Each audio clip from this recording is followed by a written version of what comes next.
minute, my lord. 1 minute means what command are you making? No minute. No, what command? My lord, This is the way of submission. it is- You are commanding the court. You are commanding the court. My lord, Who are you to command? Why should I listen? the writ is not maintained. Now by go the- before I the have not division been bench. party.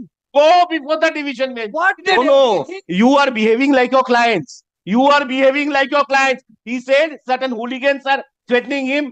That you are representing the hooligans. My lord, That you are representing the hooligans is on the face of it clear. if your lordship looks to the pleading, all orders are with respect to. I am cancelling your license. Go to the bar council. This is not. I am cancelling your license. My lord, I am cancelling your license for pleading. I am cancelling your license.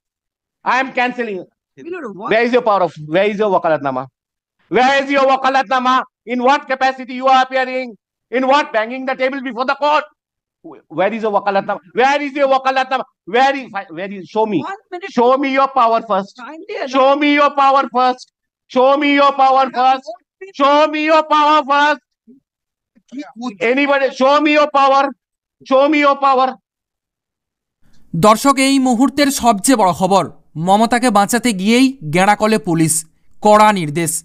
মানুষের জীবন নিয়ে ছেলেখেলা করছে পিসি ভাইপো, আর যা নিয়েই এই মুহূর্তে তোলপাড় পুরো রাজ্য রাজনীতি। হ্যাঁ দর্শক, এই মুহূর্তের সবচেয়ে বড় খবর এবং পরবর্তী গুরুত্বপূর্ণ খবরগুলো সবার প্রথম পাওয়ার জন্য অবশ্যই চ্যানেলটিকে সাবস্ক্রাইব করে রাখুন এবং যুক্ত থাকুন আমাদের সাথে। করোনাকালে বহু মানুষের অসহায় অবস্থার সুযোগ নিয়ে জাল টিকা দেওয়ার অভিযোগ উঠেছিল দেবাঞ্জন দেবের বিরুদ্ধে। সেই সময় অভিযুক্ত দেবাঞ্জন কলকাতা পুরসভার যুগ্ম কমিশনার সেজে শিবির চালিয়েছিল একাধিক জায়গায়।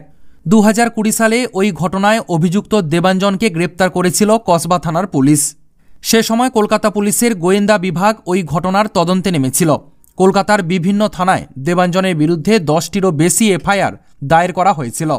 সেই মামলাতেই ইতিমধ্যে প্রায় 3 বছর জেল খেটেছে অভিযুক্ত।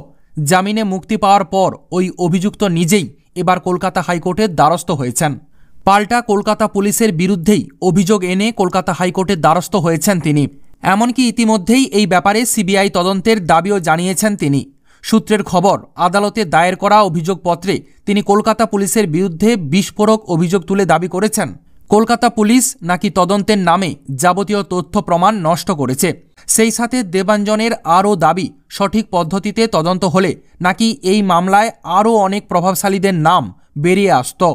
কিন্তু কলকাতা পুলিশ তাদের বাঁচাতেই যাবতীয় নথি নষ্ট করে দিয়েছে। আদালত সূত্রের খবর, কলকাতা হাইকোর্টের বিচারপতি তীর্থঙ্কর ঘোষ মামলা শোনার ইঙ্গিত দিয়েছেন। তাই আগামী সপ্তাহেই এই মামলার শুনানি হতে পারে। যদিও এই ব্যাপারে এখনও পর্যন্ত কলকাতা পুলিশের কোনো প্রতিক্রিয়া পাওয়া যায়নি।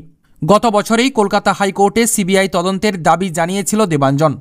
যদিও সেই সময় তার দায়ের করা মামলায় সাড়া দেয়নি কলকাতা হাইকোর্ট। সে সময় দেবাঞ্জন দাবি করেছিলেন তাকে নাকি হুমকিও দেওয়া হচ্ছে। তাই সেই সময় কেন্দ্রীয় নিরাপত্তা দেওয়ার আর্জি নিয়ে কলকাতা হাইকোর্টের দ্বারস্থ হয়েছিলেন তিনি। যদিও সেই সময় বিচারপতি জয় সেনগুপ্ত এই মামলায় সিদ্ধান্ত নেওয়ার ব্যাপারে কেন্দ্র এবং রাজ্যের হাতেই বিষয়টি ছেড়ে দিয়েছিলেন। তবে এবার এই মামলা আবারও শোনার ইঙ্গিত দিয়েছে বিচারপতি তীর্থঙ্কর ঘোষ। আর এই ব্যাপারে প্রশ্ন করা হলে বিশিষ্ট আইনজীবী তথা বিজেপি প্রবক্তা তরুণজ্যোতি তেওয়ারি আমাদেরকে জানিয়েছেন, পিসি ভাইপোকেই বাঁচাতে গিয়ে এবার গেঁড়াকলে পড়েছে কলকাতা পুলিশ। মানুষের জীবন নিয়ে ছেলেখেলা করছে পিসি ভাইপো, আর এই পাপের ফল অবশ্যই পাবে পিসি ভাইপো। এমনই মতামত পোষণ করেছেন আইনজীবী তরুণজ্যোতি তেওয়ারি। তো দর্শক, সত্যি কি পিসি ভাইপো এবার মানুষের জীবন নিয়েও ছেলেখেলা করছে? এই ব্যাপারে আপনাদের কি মতামত রয়েছে অবশ্যই কমেন্ট সেকশানে, কমেন্ট বক্সে জানাবেন। আপাতত এতটাই। পরবর্তী গুরুত্বপূর্ণ খবরগুলো সবার প্রথম পাওয়ার জন্য অবশ্যই চ্যানেলটিকে সাবস্ক্রাইব করে রাখুন এবং যুক্ত থাকুন আমাদের সাথে।